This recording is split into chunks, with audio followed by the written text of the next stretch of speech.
Baik. Bismillahirrahmanirrahim. Assalamualaikum warahmatullahi wabarakatuh. Alhamdulillahi rabbil alamin. Wa bihi nasta'inu ala umur dunya waddin. Wassalatu wassalamu ala rasulil karim nabiyina Muhammadin wa ala alihi wa sahbihi ajma'in. Asyhadu an la ilaha illallah wahdahu la syarikalah wa asyhadu anna Muhammadan abduhu wa rasuluhu al-mab'uts rahmatan lil alamin wa sallallahu wa sallama tasliman katsiran ila yaumiddin amma ba'du. Ikhwani wa akhwati fiddin azanallahu wa yakum.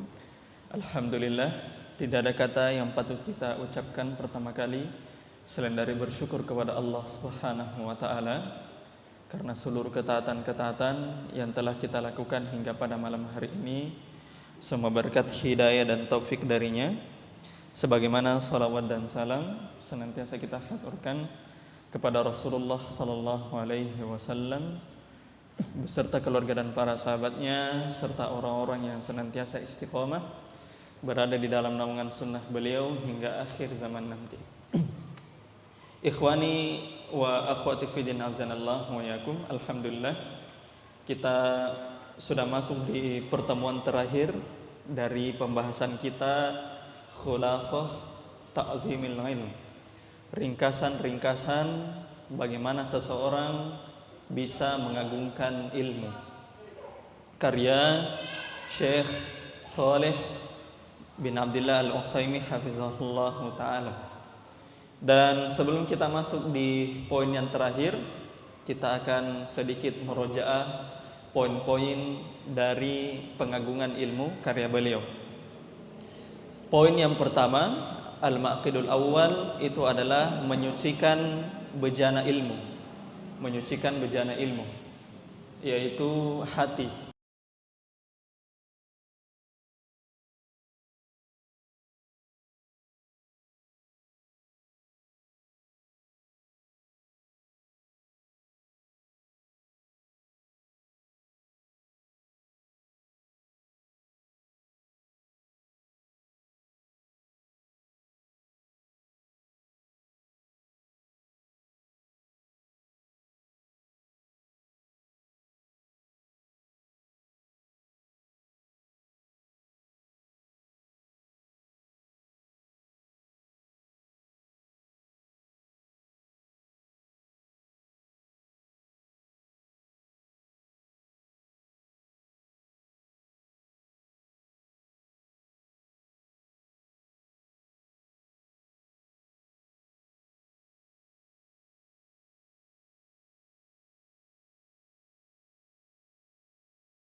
Simpul yang ke-12, intikhabu suhbatis shalihati lahu.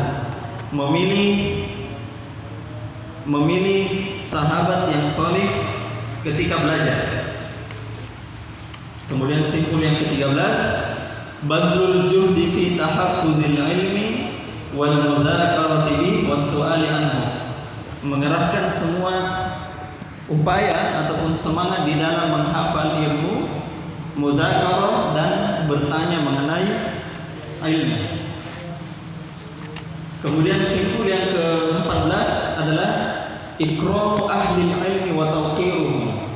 Memuliakan ahli ilmu dan menghormati mereka. Memuliakan ahli ilmu dan menghormati mereka. Kemudian simpul yang ke-15, raddu mushkilihi ila ahlihi. Mengembalikan permasalahan-permasalahan kepada yang ahlinya. Mengembalikan permasalahan kepada ahlinya. Kemudian berikutnya simpul yang ke-16, tauqiru majalisil ilmi wa ijlalu awliyatihi. Menghormati majelis-majelis ilmu dan memuliakan bejananya, memuliakan wadahnya ilmu, yaitu buku.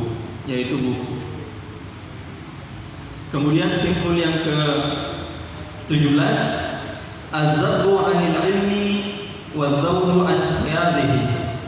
Membela ilmu dan menjaga ilmu dari dari orang yang memerangi ilmu tersebut. Membela ilmu dan menjaga ilmu dari atau berperang dari orang yang memerangi ilmu tersebut. Kemudian simpul yang ke-18, at-tahaffuzu fi mas'alatil alim. Memperhatikan di dalam bertanya kepada ahli ilmu. Kemudian simpul yang kemarin yang sudah kita bahas adalah syaraful qalbi bil ilmi wa ghalabatuhu alaihi. Yaitu penuhnya hati terhadap ilmu, dan kerinduan ataupun gairah yang besar untuk belajar. Penuhnya hati terhadap ilmu dan kerinduan besarnya untuk mempelajari ilmu. Dan sekarang kita akan masuk di simpul yang terakhir, ikhwan wa akhwat fillah azanallahu wa yakum, sebelum kita melaksanakan ujian. Jadi saya kira semua sudah dibawa HP-nya untuk ujian. Jadi insyaallah setelah sholat isya kita akan melaksanakan ujian. Kita akan masuk ke simpul yang terakhir dari pembahasan kita, khulasah ta'zimil ilm, yaitu hifdzul waqti fil ilmi. Yaitu seseorang dikatakan memuliakan ilmu ketika dia menjaga waktunya.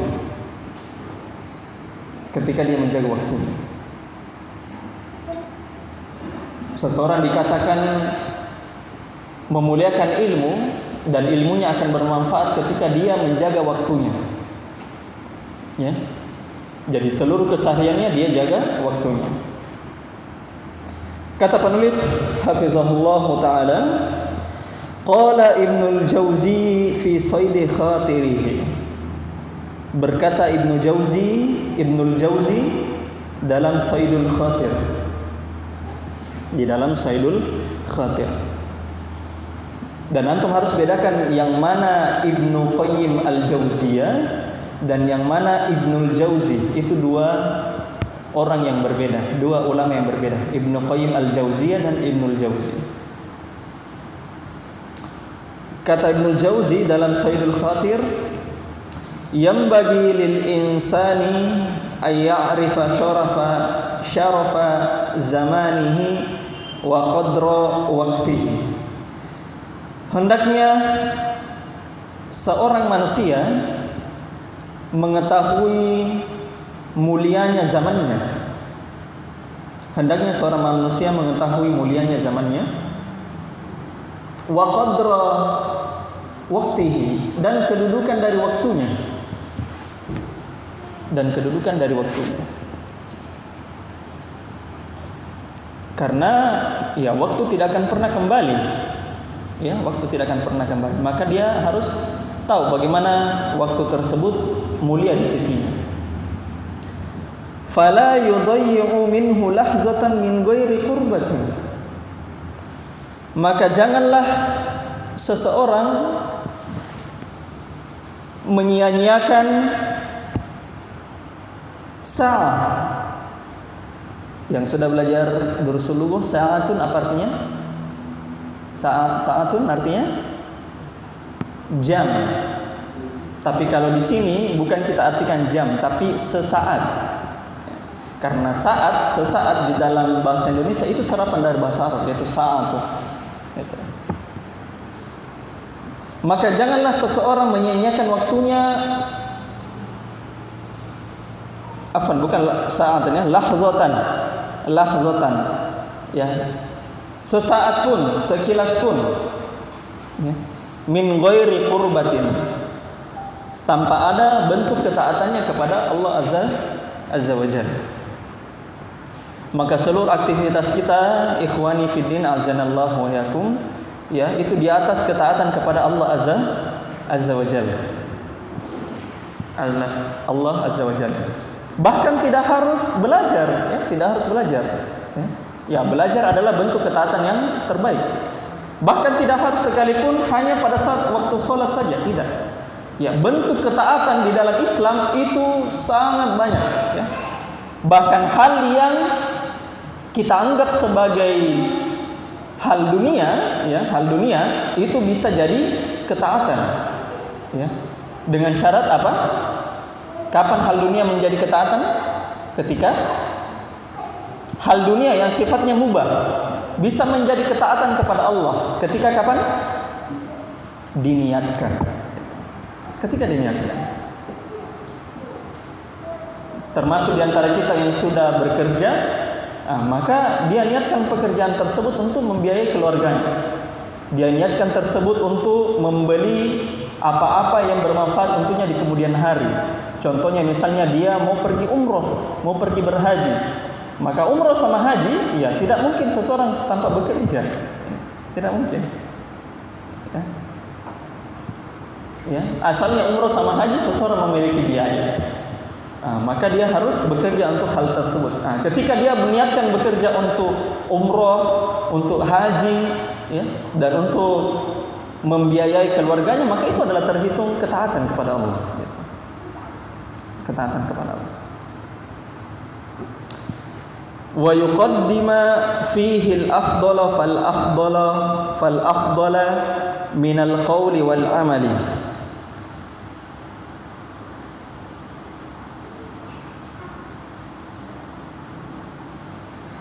Dan hendaknya seseorang yuqaddima, ya, yuqaddima itu fiilnya mansub karena dari atofnya dari ayya'rifa. Dan hendaknya seseorang memprioritaskan yang paling afdal, yang paling utama, baik dalam bentuk ucapan ataupun dalam bentuk amalan. Dalam bentuk ucapan dan dalam bentuk amalan.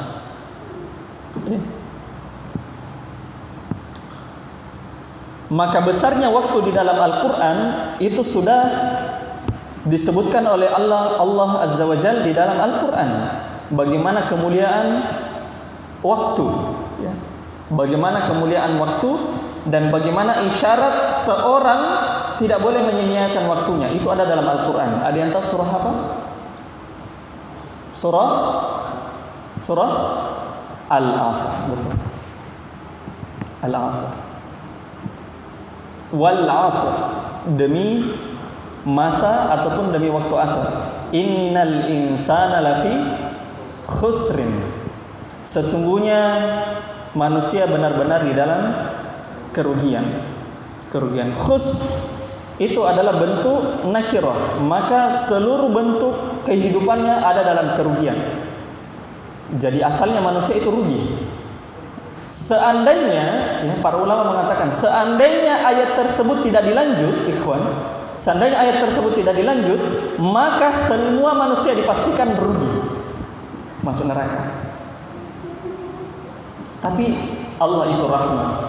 Allah sambung dengan istitsna, ya, pengecualian, yaitu illal ladzina amanu wa amilus solihat wa tawasaw bil haq wa tawasaw bis sabr. Maka 4 hal tersebut itu menjadi pengecualian orang-orang yang merugi. Ya, jadi asalnya kita semua merugi. Asalnya seorang merugi. Dan kita telah pelajari hal tersebut di pendahuluan usul as-salasa. Lanjut.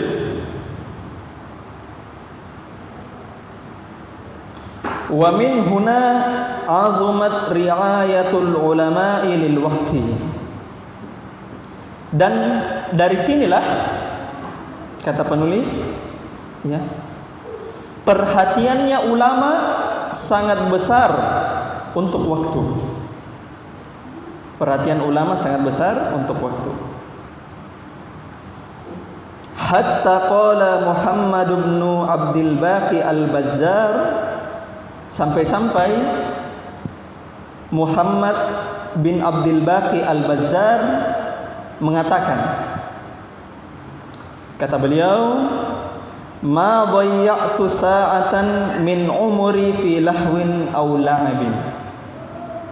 Kata Muhammad bin Abdul Baqi al-Bazzar, saya tidak pernah menyia-nyiakan sesaat pun dari usiaku. Saya tidak pernah menyia-nyiakan sesaat pun dalam usiaku pada hal yang bercanda, lahwin, bercanda, au la'ibin, ataupun main-main. Saya tidak pernah menyia-nyiakan sesaat pun dari waktuku, dari usiaku dalam hal bercanda maupun main-main. Wa qala Abul Wafa Ibnu Aqil, berkata Abul Wafa Ibnu Aqil, berkata Abul Wafa Ibnu Aqil, alladzi sannafa kitaba al-fununi fi 800 mujalladin. Ini hal yang paling menarik dari Abul Wafa Ibnu Aqil, ikhwan. Abul Wafa Ibnu Aqil adalah ulama yang diketahui, ya, sampai saat ini ulama yang diketahui beliau yang mengarang kitab yang paling besar atau kitab yang paling panjang di dalam sejarah ulama. Itu Abul Wafa Ibnu Aqil. Kitab beliau yang paling panjang di dalam sejarah ulama, penulis sebutkan di situ, yaitu namanya kitabnya Al-Funun. Al-Funun. Al-Funun itu adalah cabang-cabang dari ilmu.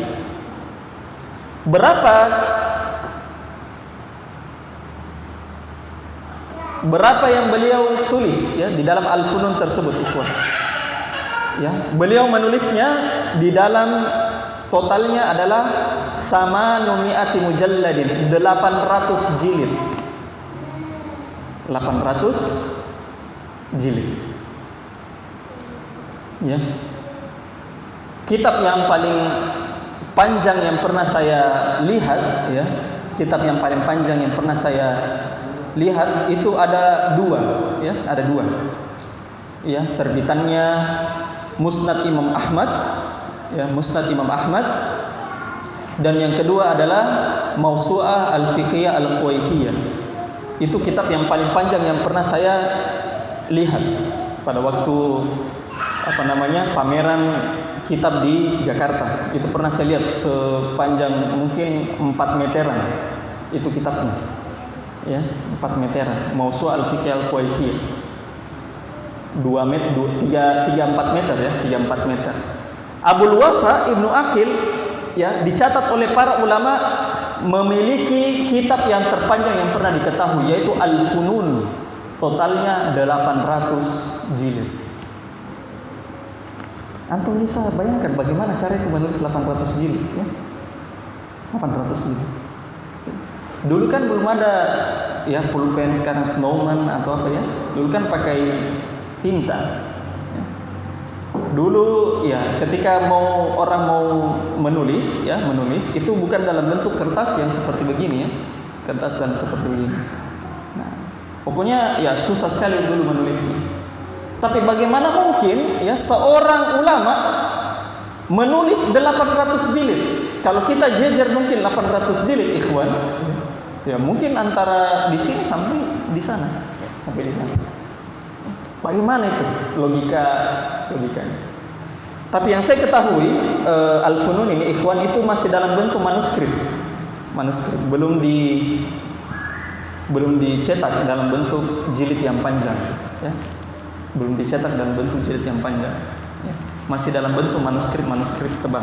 Dan walau alam apakah saat ini sudah dicetak? Terakhir saya ketahui belum dicetak, ya. Itu masih diteliti oleh para ulama ya tentang manuskripnya.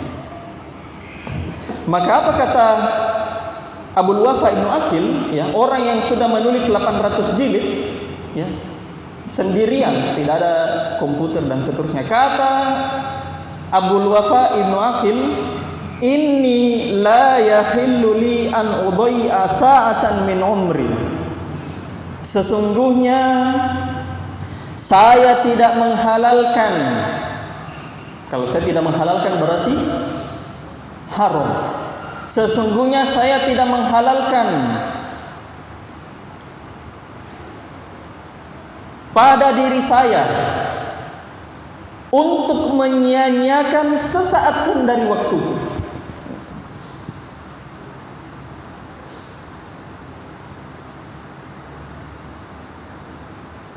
Saya tidak menghalalkan untukku waktuku dipakai untuk hal yang ya, sia-sia.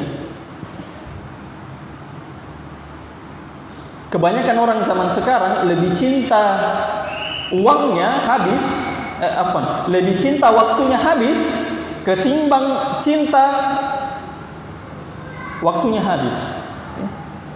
Lebih cinta uangnya habis, waktunya habis ketimbang uangnya habis. Dia sangat jaga kalau misalnya uangnya itu habis.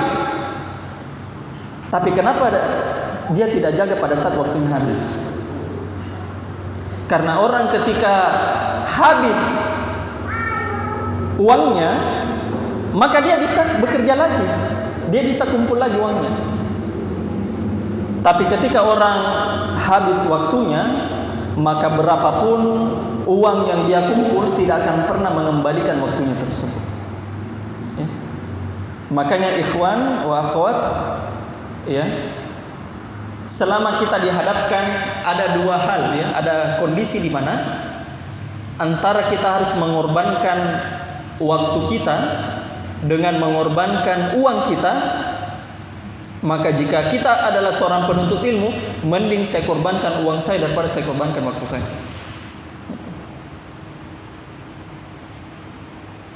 Karena kita itu tidak seperti para ulama yang terdahulu, ya.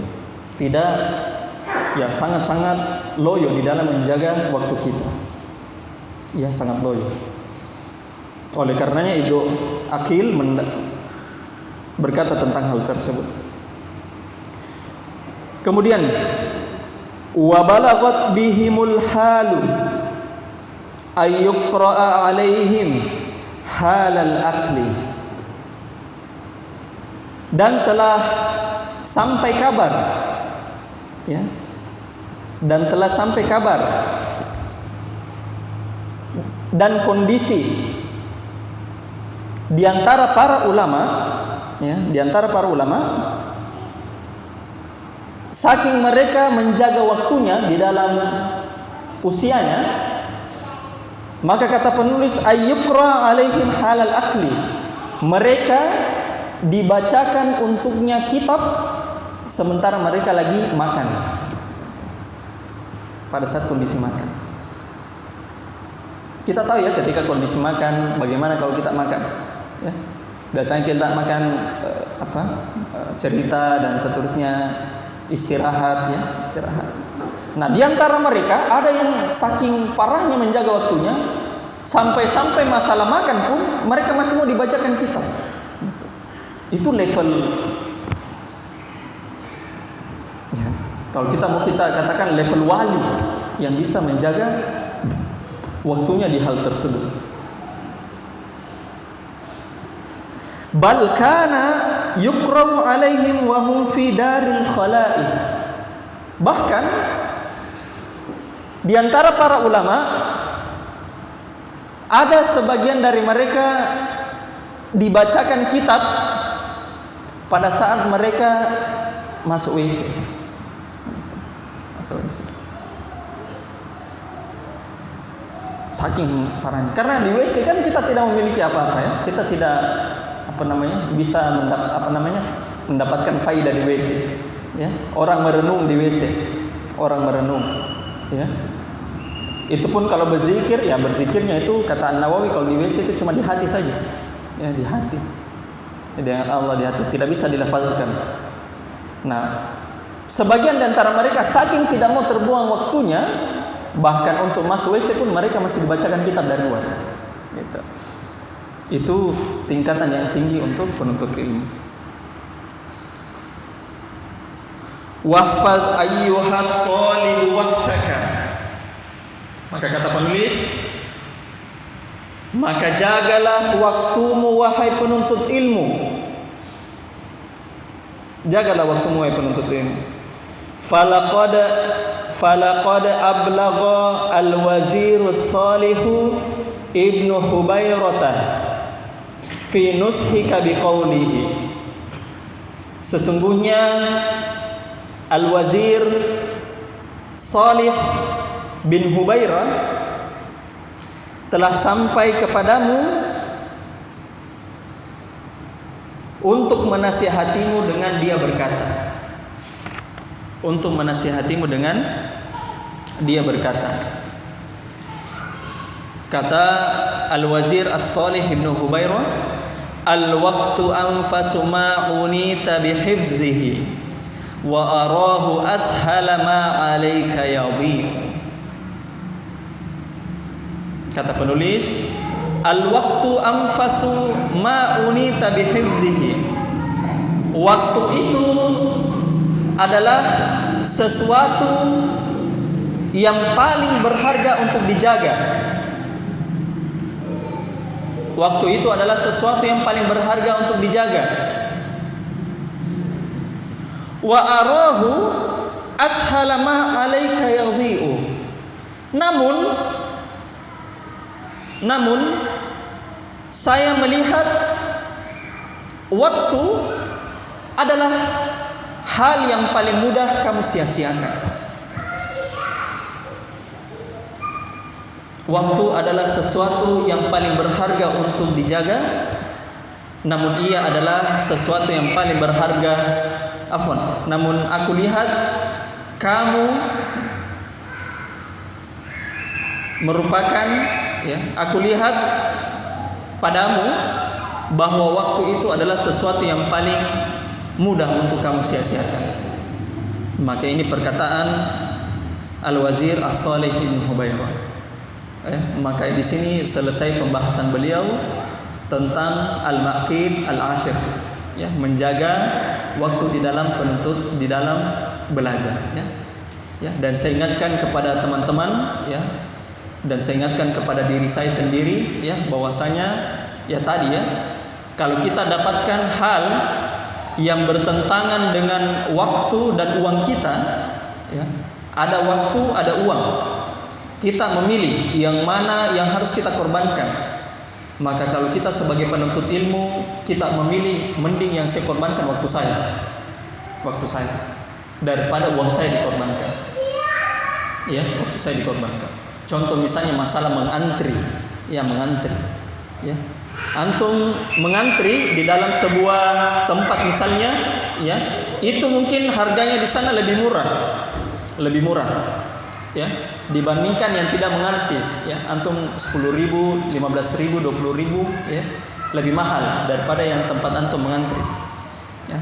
Tapi dengan mengantri tersebut antum tersita waktunya setengah jam, 1 jam, ya. Maka kita sebagai penuntut ilmu, kalau memang kita merasa ilmu atau waktu itu lebih penting daripada uang, ya, maka hendaknya kita tidak lakukan hal tersebut. Hendaknya kita pilih yang paling mahal, tapi waktunya kita terjaga, ya. Dan itu nasihat untuk saya maupun antum pribadi, ya. Semoga kita semua termasuk orang-orang yang menjaga waktunya, ya. Dan semoga kita termasuk orang-orang yang berkah di dalam waktunya. Karena kuncinya itu ikhwan adalah keberkahan, ya. Oleh karenanya banyak-banyak berdoa, Allahumma barik li waktu. Ya Allah, berkailah waktuku. Karena modalnya kita itu adalah waktu, ya. Sama-sama kita 24 jam, ya, tapi yang membedakan adalah keberkahan waktu kita, ya. Jadi banyak-banyak kita berdoa, Allahumma barik li waktu, Allahumma barik li waktu, Allahumma barik li waktu. Ya Allah, berkailah waktu saya. Karena modal kita adalah waktu, bukan uang. Alhamdulillah, selesai, ya, tamat bihamdillah pembelajaran khulasah ta'zimul ilm dari Syekh Saleh bin Abdullah Al-Utsaimin. Insyaallah sebelum masuk waktu Isya, ya, saya perkenankan kepada antum untuk murojaah, dan setelah Isya kita akan ujian, ya. Siapkan HP-nya, ya, siapkan HP-nya, dan insyaallah ujian soalnya itu ada 25 soal, ya. Ada 25 soal, semuanya pilihan ganda. Semuanya pilihan ganda. Kemudian berikutnya bagaimana silsilah berikutnya, ikhwan. Jadi karena di akhir Januari itu saya cuti, akhir Januari, maka masih ada kesempatan satu hari di hari Sabtu tanggal 20 itu bisa kita lakukan daurah. Sebab kalau saya lanjutkan ke kitab berikutnya yang akan kita pelajari adalah Al-Adabul Asyarah. Al-Adabul Asyarah. Itu karya Syekh Shalih Al-Utsaimin juga, ya, 10 adab. Karena sebelum cuti itu cuma ada 1 kali kesempatan, dan setelah cuti itu cuma ada 1 kali kesempatan juga sebelum masuk bulan Ramadan. Karena bulan Ramadan itu bulan 3, ya, bulan 3. Maka di 2 kesempatan ini tidak ada halangan kita akan khatamkan 1 kali majelis, ya, masing-masing 1 kitab untuk kita bahas, ya, 1 kitab. Jadi kita khataman 1 kali majelis sebanyak 2 kitab, 1 sebelum cuti, ya, tanggal 20, 1 setelah cuti sebelum masuk bulan Ramadan. Nanti setelah bulan Ramadan baru kita lanjutkan silsilah kita di adab, ya. Insyaallah taala, semoga Allah Subhanahu wa taala memudahkan urusan dan niat-niat baik kita. Allahumma faqihna fi dinik, ya Allah berikanlah kami kefaqihan dalam agama, wa 'allimna ma yanfa'una, ajarkanlah apa yang bermanfaat untuk kami, warzuqnal ikhlasa fil qawli wal amal, berikanlah rezeki berupa keikhlasan di dalam berkata dan berucap, wazidna ilman ya arhamar rahimin, dan tambahkanlah ilmu wahai zat yang maha penyayang. Kita tutup dan mengucapkan doa kafaratul majlis. Bihamdillahi ta'ala, selesai dars kita di Khulasah Ta'zimul Ilm. Subhanakallahumma wa bihamdik, asyhadu an la ilaha illa anta, astaghfiruka wa atubu ilaik. Walhamdulillahi rabbil alamin. Assalamualaikum warahmatullahi wabarakatuh.